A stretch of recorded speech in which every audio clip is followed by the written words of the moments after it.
What's good, everybody? Welcome back to the Cloud Slayer channel. Hope you guys are doing well. Today I got another reaction video. This one is another basketball one. I like basketball. How good was Steve Kerr, the NBA player? Question mark. This one is by Basketball Time Machine.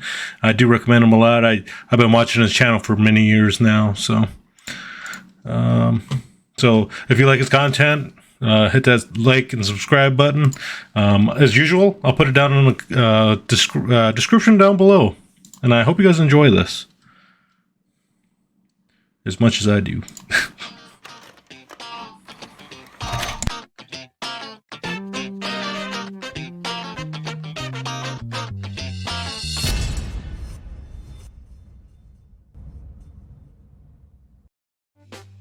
Hey, what's up, you guys? Welcome back to the show. I'm Sean David, and as always, thanks for tuning in. Steve Kerr is about to become one of the most successful coaches in NBA history. And it still sounds kind of funny to me because to me, Steve Kerr will always be the player of the Chicago Bulls. As time is moving on, of course, more and more people are forgetting about the basketball career of Steve Kerr, which is why I made this video. So in this video, we're going to revisit the career of Steve Kerr and also re-evaluate and see how good he actually was. But before we start this video, if you like this video, don't forget to subscribe. And I would say, let's start the video. Yeah, I don't remember him much. I just remember like Michael Jordan growing up and stuff like that. But my dad would always be like, yeah, Steve Kerr saved him and all this kind of stuff growing up. You know what I mean? So I don't remember them as much. I mean, like I said, I remember Michael Jordan because I watch his highlights and stuff like that. And, you know, you might see like a familiar face in them. But you forget that some of these guys still do things like coaching and they're, you know, very good at it still and stuff like that. So. Came out on the floor and listen to this ovation.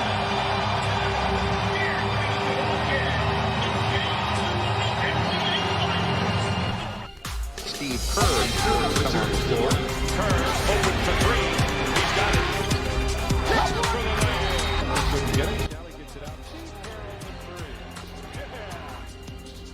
it. Nothing but nylon, man. That man was a shooter.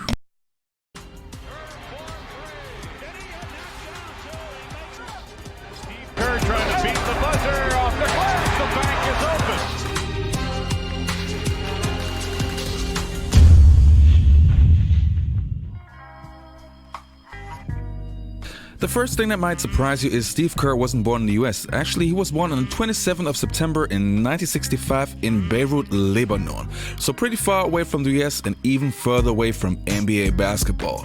His father, Malcolm Kerr, was an American academic who was specialized in the Far East. Steve Kerr spent the majority of his childhood in Lebanon, or the Far East in general. He attended Cairo American College in Egypt, the American Community School in Beirut, Lebanon, and Palisades High School in Los Angeles when he and his family finally moved back to the US in 1981. When Kerr finished high school, it didn't look like he would get any scholarship from any good colleges. But, well, destiny took over. He must have been like bilingual, kind of like Kobe Bryant was, you know. Another GOAT, rest in peace Kobe, and, you know, various things like that. I didn't know like Kobe Bryant was raised overseas and stuff like that. I took a really good friend of mine from high school that told me that, and he had like a bunch of fun facts about Kobe Bryant because the Black Mamba is his favorite player. So it's awesome that you see a lot of these people get like, you know, different educations in different part of the world and stuff like that. And, you know, it's just awesome to see. I'm sorry. I know people don't like when I cut in, but it is what it is, I suppose. In many ways, Steve Kerr's story is that of an American hero, of an underdog who beat the odds and warmed people's hearts. Coming out of high school, he didn't have a single scholarship offer. But Lute Olson, in his first year at Arizona, was trying to rebuild a crippled program, so he gave Kerr a chance. We were in dire need of a shooter, and we had taken the job in April, and so during the summer, in addition to looking at young talent, I was out trying to spot somebody that we thought might be able to come in and help us out that next year. And Steve shot the ball really well when I saw him, and also he's the kind of young man that we like to have in our program. I was just going to be a regular college student and applied to different schools, and luckily Coach Olson came in at the last second and offered me a scholarship, and things have worked out. I can succeed in this program, whereas I may not be able to succeed in a program like Las Vegas or Oklahoma, where it's a full run and gun situation where they want to have 5 great athletes out on the floor. Steve wanted to prove to everyone, but especially his coach, that he deserved to be on the team. In his freshman season, he averaged 7 points, as well as shooting over 50% from beyond the arc. Everything was looking good, until one day his father was the victim of a devastating attack. Steve's father, Malcolm. Sorry, right before that, I was going to say it was, what he said, it reminded me of like some of the old videos of like Will Chamberlain talking about how if he were on like the Boston Celtics squad, that he wouldn't have complimented the Celtics the same way, and he probably wouldn't have won like 11 championships just like Bill Russell would have, so he probably would have took away from other people, like where Steve Kerr ended up going into into that certain school and helped him thrive and be better, because he would have had to just kind of pick his own role at a different school or a bigger school or whatever have you. So, who is as passionate about Middle Eastern affairs as his third child was about basketball, had been gunned down in a wave of anti-American sentiment. The patriarch of the family was gone, while Kerr reflected on how his basketball family helped to pull him through. That was obviously a really hard time in my life, but to be part of a team when you're going through adversity, to be able to rely on your teammates and your coaches, to be able to come in every day and be part of that family, that's what it's about. The day after the killing, Steve went to class and then to practice. And then the day after, he suited up for the Wildcats in their game against Arizona State with one main goal in mind. The whole game I was thinking of my dad, and I had dedicated the game to him privately. He made the first shot he took and was on his way to a successful career that was bittersweet in one big way. That's probably my biggest regret, because he never got to see me play at Arizona and never got to see me play in the NBA. His senior year was capped by a trip to the Final Four, but not before an ugly incident that again evoked the pain of losing his father. Playing on the floor of their arch-rival Arizona State, Kerr heard the unthinkable coming from the crowd. There were about 10 or 12 students yelling, where's your father? I rarely have a vindictive thought in my mind when I'm playing basketball, but that was probably the one game where I did, and I've never seen anything like it. Kerr responded to the heckling the only way he knew how, by channeling his emotion into action. He hit 6 3-pointers in the first half of that game. Arizona won by 28 points. Man, that's fucked up and it's cruel for people to say over a freaking basketball game, but I suppose that's part of being a public figure, you know what I mean? That people are going to heckle you and talk shit like that. And there's, you're either going to step up or you're going to shut down, I guess, in most people's cases. Not that I know how that is, you know what I mean? So, but, he decided to rise above. I mean, he could try to fight him back or anything like that, kind of like how you see like Russell Westbrook kind of tussle with people like that, but they shouldn't have to put up with that kind of stuff because they're human beings too, you know what I mean? So, yeah, it sucks. That's cruel. And the prospect of a pro career, once seemingly impossible, was looking like a reality. I was just hoping to play college ball somewhere, and I know he would have loved to have seen me play there. There's no way we ever imagined that I would be playing in the NBA. At the end, Steve Kerr definitely had a solid college career, but of course not good enough to be a secure pick at the NBA draft. So let's have a look at his numbers. So first, let's have a look at his first season in 1983-84. He was averaging 7 points in 22 minutes a game. Solid numbers for a freshman. The good part is his shooting percentage, 51% from the field, is more than good.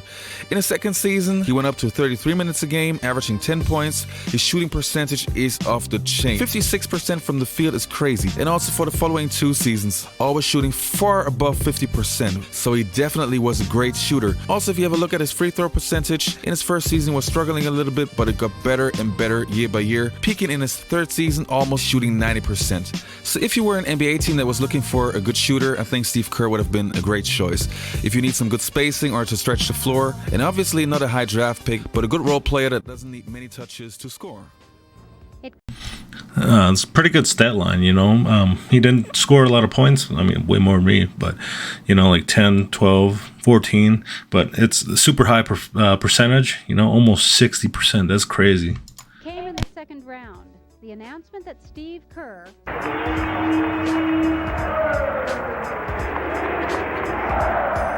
had been selected by the Phoenix Suns. Kerr was a favorite son of sorts in Tucson, extremely popular with the fans, and extremely effective for the team, especially those famous three-pointers. I'll drill it in from three-point land. Steve was happy. He finally realized his dream of becoming an NBA player and also was able to play close to home. What else can he want? Well, I guess playing time.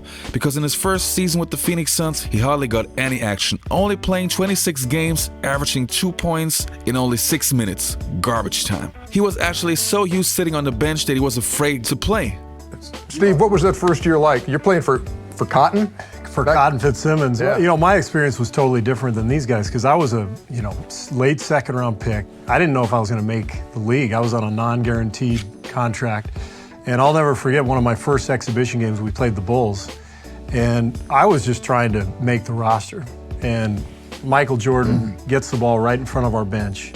And I'm already scared to death. Like, God, I hope I don't get into this game. I'm not ready for this stuff. And he holds the ball out. He holds the ball out and he looks right at me. And I'm on the bench just kind of like, he holds the ball out and he goes, watch this. And he turns, he went right around Dan Marley, bam, dunks it, looks back at our bench and just starts laughing. And I'm looking like, there's no way in hell I can ever make this. Now I really don't want it. That's awesome. Michael Jordan story, it's kind of like those Larry Bird ones where they like talk trash and shit. I thought he looked at you and said, 10 years from now, I'm going to throw this to you. The following season in 1989, he was then traded to the Cleveland Cavaliers, which really helped Steve Kerr. Suddenly he had a set spot on the roster, was in the 10-player rotation, and even played 78 games, averaging 20 minutes and almost 7 points per game. And that season he was also the best three-point shooter percentage-wise, shooting 50% from beyond the arc. The next 2.5 seasons he stayed with the Cleveland Cavaliers, losing a few of his minutes but still being in the rotations. In 1992 he then was sent to the Orlando Magic, which almost was the end of his career. He only played 47 games, only 9 minutes a game, averaging 2.6 points per game. He was almost out of the league. In 1993, our Steve Kerr made his dramatic return here to Cleveland after being traded to the Orlando Magic earlier that season. Now, it should be pointed out that Steve did not play. Even at this stage, Steve was chatting away on the bench. So in 1990. Oh man, just dogging them. But it's what it is. Sometimes your career is almost over, and the next moment, you're on a fucking hot streak, or you just get lucky. Just how life is. After a terrible season with the Orlando Magic, Steve Kerr was finally signed with the Chicago Bulls. They were looking for a spot-up shooter, somebody who could stretch the floor, and Steve Kerr fit that bill perfectly. You gotta remember that was when Jordan retired, and the Bulls' style of play drastically changed. But even when Jordan had his comeback, Steve Kerr was the perfect match for the Chicago Bulls' triangle offense. Phil Jackson and Tex Winters knew exactly how to make use of Steve Kerr's great shooting ability. Not only did Steve Kerr receive heavy minutes, but he was also very important for the Chicago Bulls' style of play. No matter if it was Scottie Pippen or Michael Jordan, once they got into trouble, they could always kick out the ball to Steve Kerr, and believe me, that guy could shoot the ball. He would make that shot. He became one of the best shooters of all time, not only winning the shooting contest at the All-Star game, but also being the best three-point shooter percentage-wise in the league. So when Steve Kerr joined the Chicago Bulls, of course he had no clue that this would change his NBA career forever, or that he would take one of the most iconic shots of all time. The Bulls have it with 28 seconds left. Earlier in the series, Stockton had double-teamed him and stolen the ball in a similar situation, and they beat us. So he thought about that and realized Stockton would probably come off of me, and he just wanted me to know that I had to be ready. He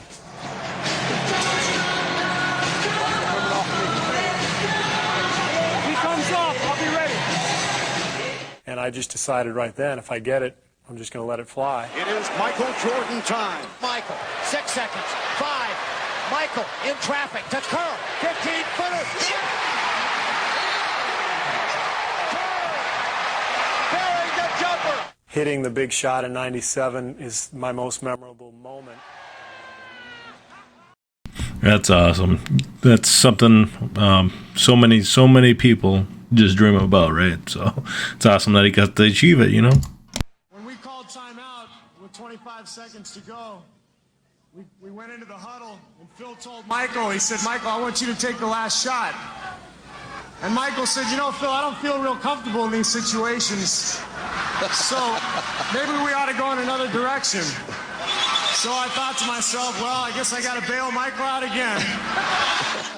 Steve Kerr won 3 championships with the Chicago Bulls and stayed with them even after Michael Jordan, Scottie Pippen, and Dennis Rodman left. In 1998, at the age of 33 years, Steve Kerr joined the San Antonio Spurs. At that time, Steve Kerr had serious back problems and wasn't able to play on the same level as he did with the Chicago Bulls. Still, he was a reliable shooter who was always ready when his name was being called. He won another championship with the San Antonio Spurs before he joined the Portland Trail Blazers in 2001, just to come back to the San Antonio Spurs 1 year later. He retired after the 2002-2003 season. So how good was Steve Kerr as a player? If we take a look at his numbers, you can see, okay, they're far away from being impressive. But to me, he fits the perfect description, being the perfect role player. He had one specific job that he led to perfection. He was deadlift from beyond the arc and made his opponents think twice if it's a wise idea to double team Michael Jordan or Scottie Pippen, because he would make them pay. Steve Kerr was never a great athlete, but still you could see that he was giving it a 110% on the floor. Also, a very important aspect, he was a great locker room guy. You can talk to any of his teammates, he was always a good spirit, never complaining about minutes, always being ready at practice, so what more can you ask from a role player? He also was a very smart basketball player. You can see this in his coaching now. So to conclude, Steve Kerr, the perfect role player. Alright you guys, that's it for today's video. I hope you enjoyed it. If you liked the video, don't forget to subscribe, and I'll see you next time. Peace out. Hey you guys, if you're active on... That's freaking awesome. I mean, not everybody can accept the rules as like a role player, especially in the game of basketball, you know what I mean? So it is what it is, I suppose. The sooner you're able to realize it, you know, the further that's going to expedite, you know, and maybe you'll find more success than you would have before, you know. So that it's awesome that, you know, just on the right team that he was able to, you know, utilize more of who he was just based off of who he was on the court with, you know, certain teams, stuff like that. So that was awesome. That was from Basketball Time Machine. So if you guys like that, his content, hit that subscribe button, hit that like button. Peace. I'm out, guys. Have a good night.